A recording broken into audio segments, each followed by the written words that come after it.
सो है गाइस, कैसे हो आप सभी लोग। Welcome back to my channel. So guys, आज की वीडियो में हम लोग बनाने वाले क्यूट नारुतो का स्टिकर का 2D आर्ट वर्क। जो काफ़ी ज़्यादा कमेंट्स भी आ रहा था लोगों का शॉर्ट वीडियो में कि भाई आप नारुतो का स्टिकर का ड्राइंग बना, Naruto drawing, Naruto art work, Naruto 2D art work काफ़ी ज़्यादा डिमांड था।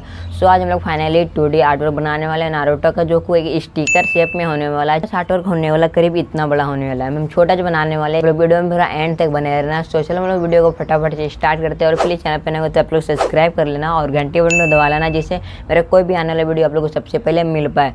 सो गाइस, हम लोग जैसे नॉर्मल ड्राइंग बनाते हैं, जिस तरीके से हम लोग बाकी का आर्ट वर्क फिनिशिंग वगैरह देते हैं, थर्माकोल को हम लोग सबसे पहले पेपर कटर से हम लोग एक शेप में निकालते हैं। उसके बाद फिर हम लोग इसका पूरा फिनिशिंग दे करके फिर हम लोग इसके ऊपर पुट्टी लगाने के बाद हम लोग इसको पेंट करते हैं। सेम आज का प्रोसेस भी सेम होने वाला है, बस आप लोग देखो किस तरीके से मैं बना रहा हूँ। कहीं कहीं पे कुछ मैं अलग करता हूँ, सो आप लोग उसको देखना अच्छे से। सो आप लोग वीडियो को कंटिन्यू देखना। तो चलो आप लोग देखो वीडियो को, तब तक